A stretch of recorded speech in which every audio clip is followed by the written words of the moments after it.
Oi, oi, hello and welcome to another Which Bookie YouTube preview. This time it's for Friday of Royal Ascot Day 4. And you would have noticed that Will Smith has turned into the Ascot course map. Now, time constraints and whatnot meant that we couldn't actually get this recorded together, but we still wanted to keep some consistent content coming out for you guys. Now, there will be a collaboration between the two of us for Saturday's racing, so we will be back for that.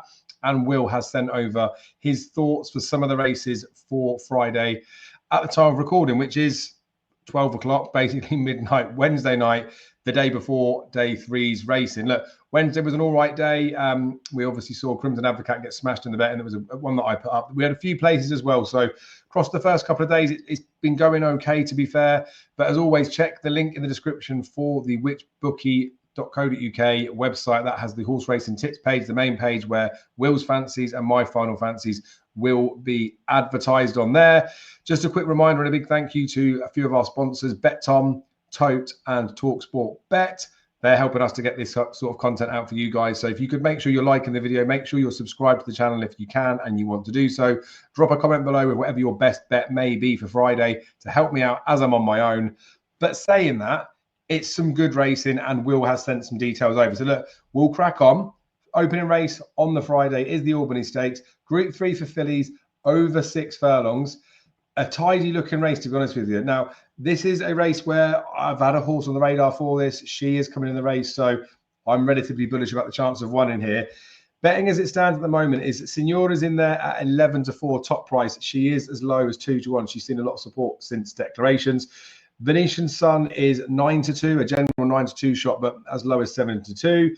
Fitzella is 6-1. That's a general price. Gold Digger is 8-1.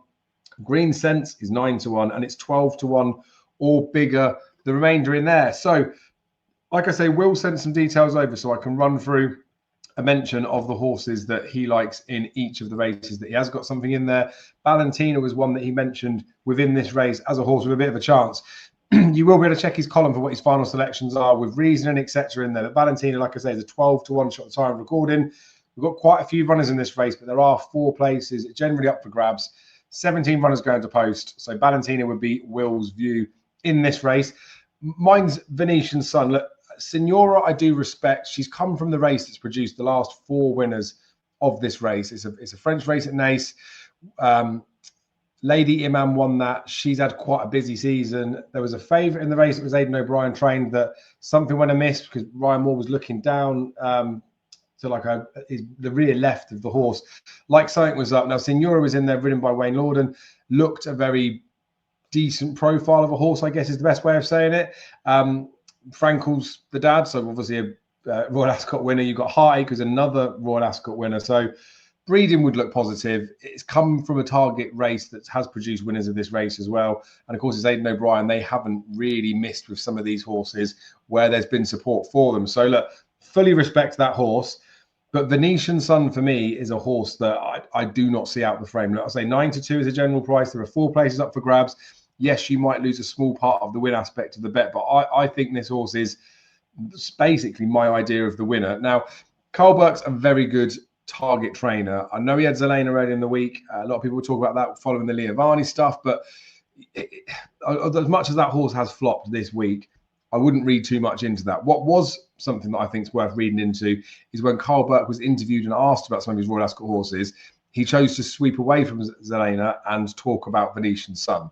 Now, off the back of that, Venetian Sun has been supported and has been sort of nibbled in the betting short-term anti-post. So probably from around about a 10-1 shot. The 9-2 about the horse now probably looks about the right sort of price, given the fact that there are some progressive fillies in here. There's a lot of unexposed fillies in here, given the nature of what the race is.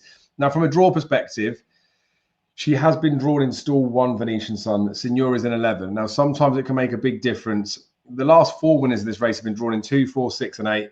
Prior to that, 16 of the 17 winners came from stalls 10 to 17.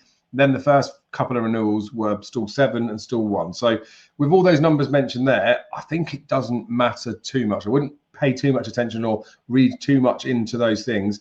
But if you do look at the market prices, Signora, Fitzella, Gold Digger, 3 of the first 4 in the betting are drawn higher it might suggest that we pace that side. But then the next few in are drawn low, so I think it will all be fine. Now, he thinks this horse stepping up to 6 furlongs is going to be phenomenal, Carl Burke. I can see the same. The form of the race looked quite good. Beat a horse that had already raced, that went and won the Hillary Needer, the Lister race after. He posted, he's had a winner of this race, Carl Burke. He's targeted a few horses at this. He's had a handful of runners in here. This will be the shortest price runner he's had going in the race. He won this with a filly called Dandella. She posted about an 80 RPR on her debut before stepping up and winning this. Venetian Sun's already put in that 87. And he has talked about the fact that he thinks that Venetian Sun's going to step up loads from that run last time out. So I believe that. I think that is going to be the case of what's going to happen here. As I say, that race from Naas is typically a good pointer, and there is market support for the favourite, which has to be respected. But it was an 85 RPR for that horse. Venetian Sun's already topped that. Venetian Sun's had the one run. Signora did that at the 6 furlongs. Venetian Sun's got the opportunity to progress forward. I think she just looks a real solid each way bet in there. While Wednesday was a day where a lot of big prize horses, big prize runners were the ones that I fancied. It feels a little bit like on Friday that a horse like this is where I'd like to be, probably a bit more towards the head of the market. So that's my thoughts and rule selection for the first race. These are selections at this stage. Like I said, just reiterate, check the website, you'll see what the final thoughts are. Second race of the day on Friday is the Commonwealth Cup. So Group 1 over 6 furlongs, no geldings in this one. Shadow of Light was the Guineas third, a good Guineas third. And of course, it's been, I guess, Frank since with Field of Gold, doing lots of business. And that was for a horse that, was trying a mile for the first time, did well to stay that far with it, but is now having to drop back in trip. We have a couple of the Jumpmont horses in here as well. We've got Babouche, ridden by Colin Keane, obviously the retained rider now, so that would suggest that that's the first string. And John Quill's in there with Christophe Soumillon for Andrew Baldwin. We've got Whistle Jacket in there for Aidan O'Brien, also Ides of March for Aidan O'Brien. Big Moja's in there for Mick Appleby, and it does get to bigger prices after that. Now, this is another race where I can understand the market. I can respect the market having a horse installed as the favourite, being Shadow of Light. I'm keen to take him on, would be my reality. Look, I can let him go and win when he's a 2-1, 7-4 poke, and I'm not wanting to get steam stuck in with him. This type of race for me, the Commonwealth Cup, I have a bit of a profile for it. So just looking at the last 10 renewals, we've had 9 winners that were rated 111 plus. We've had 9 of those winners were single figure prices. 8 of those winners were single figure prices. 8 were drawn in stall 8 or lower. 8 had a group win. 8 had run that season. 6 of those had won.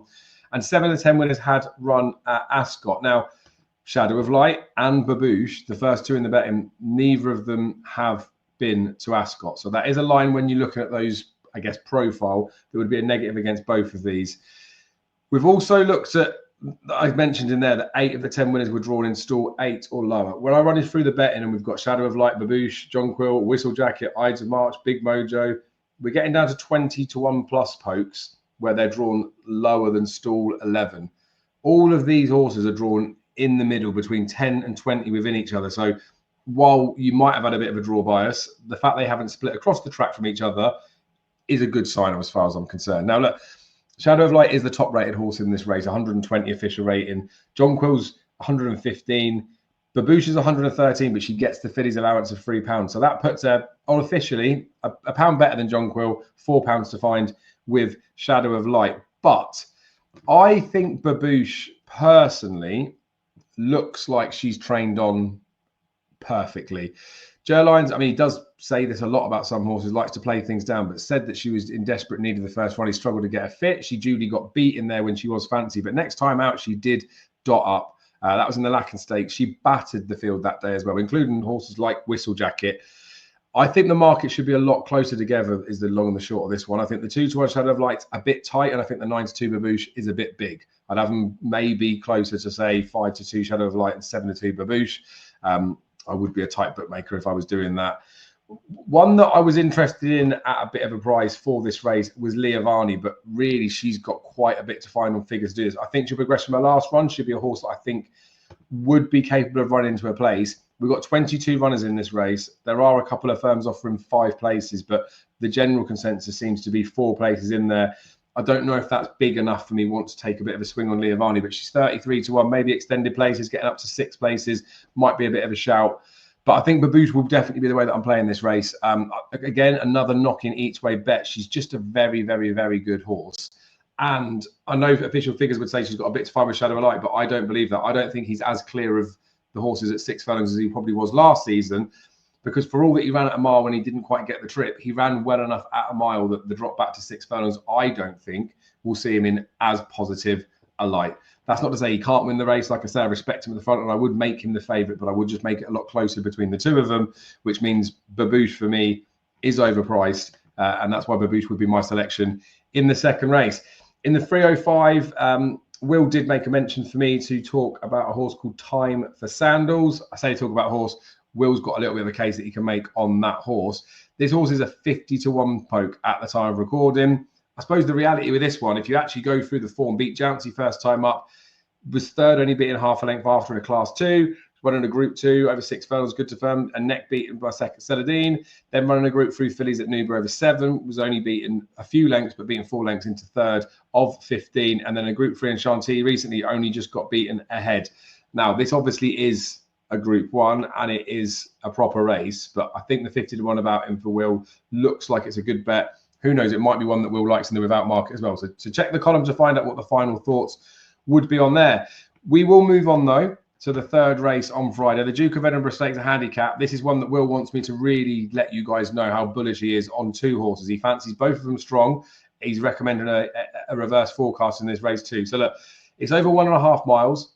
We did have Ethical Diamond in this race last year that went for 7-4 favourite, was keen as anything, but is priced in at 7-2 at the head of the market. There are 5 places up for grabs with some bookmakers. So again, you might look like the opportunity of a horse to maybe have a bit of a filthy each way on. Almashir is in at second favourite at 7-1, 8-1 for Hand of God, 9-1 for War Rooms, and then 10-1 or bigger the rest.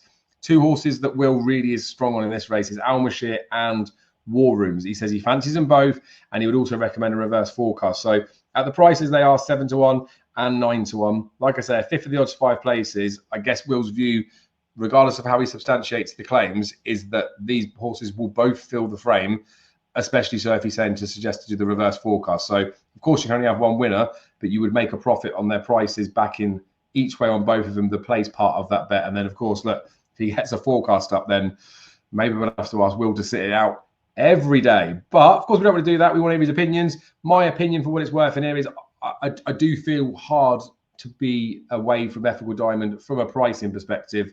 As good as last year, 4th in the county hurdle. I know the settling thing is a bit of a problem, but what I noticed that's different this year to last year is Ethical Diamond ran at Leopardstown in a 10 furlong race, was only beating a nose, but wasn't really keen in that race. That was his first run after a little bit of a break, but first run on the flat after going hurdling. Now, last season, coming to this particular race, having that run, the horse was still keen. This time round, the horse has had 4 hurdle spins, but hasn't gone on the flat prior to coming here. And I wonder if, for the fact that he is keen in his hurdle races, I just wonder if that may be by design for them to hope that the horse will settle a little bit better. He is up £7. Sorry, yes, £7 from last year's official rating, but it's £2 difference from the fact of the mark that he ran off in this particular race. So I think he's at least as good a horse as he was last season. I think he's arguably better, given the fact that it was his juvenile season over hurdles in the Triumph and stuff. And I think the 4th in the county hurdle was a real good effort. Even the Punchestown Maiden hurdle was a very good run. So got to be like stronger being a year older. The £2 higher mark does not look like it should stop the horse. And if it can pull Ryan Moore's arm out for the whole way around, only get beaten 2 lengths in this race 12 months ago, even if it does pull the arms out, I can't see how it's out of the frame. So we'll have them in for the TriCast then. Add Will's 2 selections of Almashir and War Rooms, Ethical Diamond for the TriCast, just for good measure. Now, moving on to the 420, the Coronation Stakes. This is a race that I am very excited about. Will didn't have anything to say about this race in terms of a fancy. He's got 1 in the penultimate race, which we'll come back to. But in this race, we have Zaragana at 9-4 head of the market. We've got Falakea at 5-2, but Falakea is 2-1 with a couple of firms. They're going to be vying for favouritism. We'll have to see how it spins out. Kontiki's third in at 7-1. January's 8-1. The Aidan O'Brien Ryan Moore horse, who has seen a bit of money, as low as 6-1 in places, is 12-1 or bigger, the rest of those. Now, this race for me is revolving solely around Falakea. She was supposed to kind of go to the Oaks. And I look at that with her, the fact that, you know, she won the Pretty Polly Stakes at Newmarket when I fancied her quite strongly. She was very impressive there. That was over 10 furlongs, and they've opted to come back to the mile rather than stepping up 2 furlongs to go for an Oaks. Now, I'd upgrade a bit of what she's done that Pretty Polly, considering there was a lot of pace in there, but if she's done it over 10 furlongs and what she should be doing over a mile, I think she's a bit better than she probably showed that day. On official figures, she's got to be a bit better than she showed that day, but she's only had the 2 runs. She looks like an absolute monster. And while official ratings are there and they're someone's opinion, there's no reason why she can't run to a figure that's high enough to win this race. That's why she is where she is in the market. It's why connections have opted to come this route rather than going to the Oaks, because they know this is the trip for her. And putting a horse into this race at a very late stage is not for the faint-hearted, and it's not being done by mistake. So I think Falakea will go off favourite for this race. I think Zaragana, for as much as I want to respect the horse that she's beaten the last twice, albeit in the steward's room on the last run, I do not believe that She's Perfect would get anywhere near Falakea over a mile. I could be wrong, but the fact that Zaragini's beaten that horse a neck and then got beaten by it, regardless of the interference and things that fall in there, makes me feel like this horse is inflated. I don't think winning the 1,000 Guineas in the manner that she did is as strong a form as what Falakea did in that Pretty Polly. I would be confident that if Falakea had a run in the Pretty Polly, she would have got pretty close to Desert Flower. That's how good I think she is. So she would rate as a very strong bet for me on the Friday. One of the stronger bets across the week. But of course, don't want to say temper enthusiasm. We've got to just see what the price ends up like, because this will be going out to you guys on Thursday. By the time it gets through to Friday, I don't know how short I would get stuck into, is basically what I'm saying. But I think her price will hold up to some degree because of the depth in behind. Even Kontiki's a nice horse in there as well. And January, like I say, is being nibbled in there. So I'd be hopeful that we're getting 9-4 or bigger on Falakea at that sort of price. Anything north of 2-1, she's going to rate a fairly strong fancy for Friday in the feature race. Now, the race after this, 1 mile Sandringham Stakes. It's a good race. It's a fillies handicap, straight mile, 0-105. There's a lot of horses in here that possibly and probably are better than handicappers, is probably the easiest way of saying it.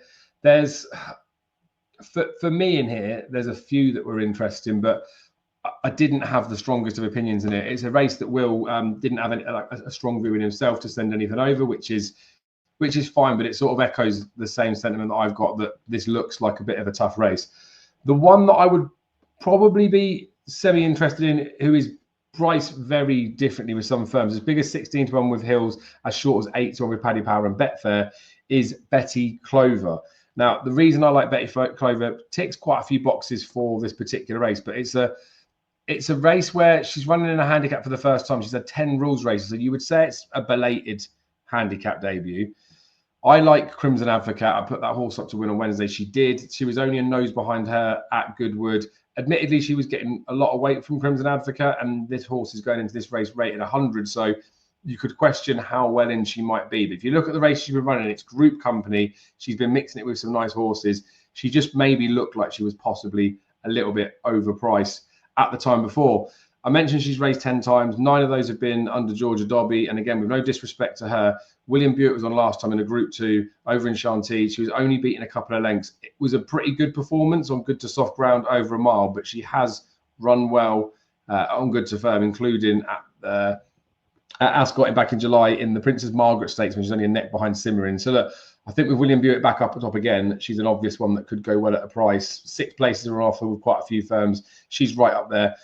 I do think Supermodel, who's the head of the market at 8-1, looks to have a very obvious chance. The win last time was very impressive. £7 rise looks like it's manageable. And we have seen some of these favourites in these handicaps that get supported being rightfully so supported. But it looks a bit of a mine for the race. Betty Clover, like I said, the 16s or 12-1 that's about those extra places is probably about bottom line. The 8-1s and 15-2 about her is getting short. But that's the realms of where she could sit. She might end up being as close as Bernhofer's favourite in this particular race. We'll have to see how it pans out. We'll move on to the penultimate race, though. This is a race that Will did have a horse of interest in here. It was Convergent. I'm not entirely sure what the case would be on there. So again, you can read the description or click the link in the description, sorry, to see what Will's fancies is. But I think it's that Chester Vase form again, because he does like that. It was third in that Chester Vase, but we know how the form was franked in the Derby. I think it's that. I think it's the case that the form does look better. And of course, this horse didn't go to the Derby. This horse is running the Chester Vase and then is coming in here after winning 2 races prior. The one that I like in here is borderline as confident as I would be with Falakea. There's probably an argument to be more confident about this horse. 4 from 4, but Amalok, the last 2 runs have been beastly. 1 over 1 mile batter in Hawksbill. The time after of 1 mile free, beat Sandringham, but it wasn't even the fact of who he's beaten. They just ruined him, and one staying on like an absolute good thing at the line. Now they were both at Goodwood, and I don't have any concern with that being translated to an Ascot form, but it would be a slight niggle in my back of my mind of whether a track like a Goodwood and an Ascot would be like for like type tracks. You see a lot of horses that may disappoint here that then go to the glorious Goodwood and might pick up the pieces there instead. But I do think this horse is the rightful favourite. I think 7 to 4 is not a bad price. And while there are some nice horses in behind you, Puppet Masters, Zerain, Wimbledon Hawkeye, Nightwalker's another horse that's got a bit of a squeak, and even Convergent, an unexposed horse that's got lots of potential in there. I would just think that Amalok looks clear of these. And yes, you might find a horse that could progress past, but why wouldn't Amalok be progressing just as quickly? I think 7 to 4 about him, top price, definitely looks bet worthy. He's a short of 6 to 4, but I don't think he's going to be much shorter than the 6 to 4, 7 to 4 that we're looking at recording now when it comes to race time on the Friday. Right, we'll move through to the closing race on the Friday. Palace of Holyroodhouse Stakes, handicap over 5 furlongs. This is a bit of a tricky one because Realign looks to have a proper chance in it. You can get 6 places up for grabs, 4 to 1 at the head of the market. It feels like this is the horse in the race that's the group horse. It's a new trip, but he's just a very good horse. Even if you go back and look at running behind Shadow of Light, a couple of lengths behind that horse, was getting a bit of weight over 6 furlongs, but it's got to be better than 93, this horse. That's 120 rated Shadow of Light, and that's the trip that I think Shadow of Light's at his best. And I think last year he was better than he was this year, or at least as good. So the form of this horse looks like he's got a phenomenal chance on handicap debut. It's a 4 to 1 favourite, but if they're going to win, they're going to win. And you'd rather a 4 to 1 winner of a big field handicap, even with the risk attached, than you would do a 7 to 4 good thing loser, wouldn't you? So very obvious chance for Realign. Another one I'd like to mention, just for the fact that I really like this filly, is Moorlam. Now she comes in here. Last year she was third, to Leovani over 5 furlongs, and I wasn't 100% sure where her trip maybe truly lied. She stepped up to 6 furlongs a couple of times last season, and I thought she looked fine and okay. This season she started at the beginning of the year over 7 furlongs, and that didn't suit. The time after at Cork, she went back to 5.5 furlongs, didn't get the best of runs in that race, but ran okay, but maybe not to a full level of ability. And then after at Haydock in a listed race, just wasn't the day for her. She was probably on the wrong side of the track. But it does mean that her marks dropped down a little bit. She's down to 96 now. She was given a mark of 100 after that third last year at Ascot. She's been ridden by Harrison Shaw this season, and now we've got Adrian Nichols to the trainer, and we've got Jack Nichols on. Jack Nichols managed to claim a bit. He's got 3 winners in the last couple of weeks here. I just think this is a horse that has been absolutely targeted for this particular race. 5 furlongs is where she needs to be. The 7 furlong run at the start of the season was mad, but she was a 40 to 1 point. She still came 5th, only beating 6 lengths. That's her class. Even after when she was beaten, it was 4 lengths with a bit of trouble at Court, but that was much more of the trip. And I think she's not lenient in here. I don't think she's overly well treated, but the £7 claim that comes off from Jack Nichols is going to make a difference. It drops her mark down to 89, and she's top price 40 to 1 in here. A general 25, 28 to 1 point, you can get 33s with one other firm as well. But if she's staying anything north of 20 to 1, she will be definitely going in the column on Friday. And it may be a case that Realign joins her too. It just depends where his price sits. Because again, 4 to 1 is probably about right, but you could see that horse tightening up a little bit in there too. Now, we don't have Will's best bets for Friday on here, but you will better check the link that will be in this post that tells you Will's best bets for Friday. You can see staking plans on there too. I will run through my 2 strongest fancies, which are going to be, I think, fairly obvious in here. Falakea, I really, really, really believe is a special horse. In the Coronation Stakes, the 420, The 5-2 about at the time of recording looks big. I'm not sure what price she'll be by the time this video gets viewed by you guys, but I would expect that she goes a favourite for this. I think rightly so. I think she could be a little bit of a monster. And then the next best for me would be coming in the 5:35, the King Edward V Stakes, the Group 2 over 1.5 miles. And I don't believe that Amalok is slowing down at this moment. I think his rate of progression is as strong and as fast as anything else in the field. He's a 7-4 favourite at the time of this being recorded. Of course, that price can change, but I think he looks rock solid towards the head of the market. We've put up a 25-1 winner on Wednesday. Will had a big price winner on the Tuesday. 25s, I think, as well that day. We've had some big money places as well. But for my personal perspective on the Friday, towards the head of the market are the best two options for there. So it's Fadakar in the 420, and then in the 5:35, it will be Amalok as the next best. Thank you guys for all your support. We really do appreciate it. We will be back again with both myself and Will for Saturday, the final day of Royal Ascot. Fingers crossed we get a few more chances, a few more winners. But we really appreciate your support once again. Thanks to our sponsors, and we will see you again very soon.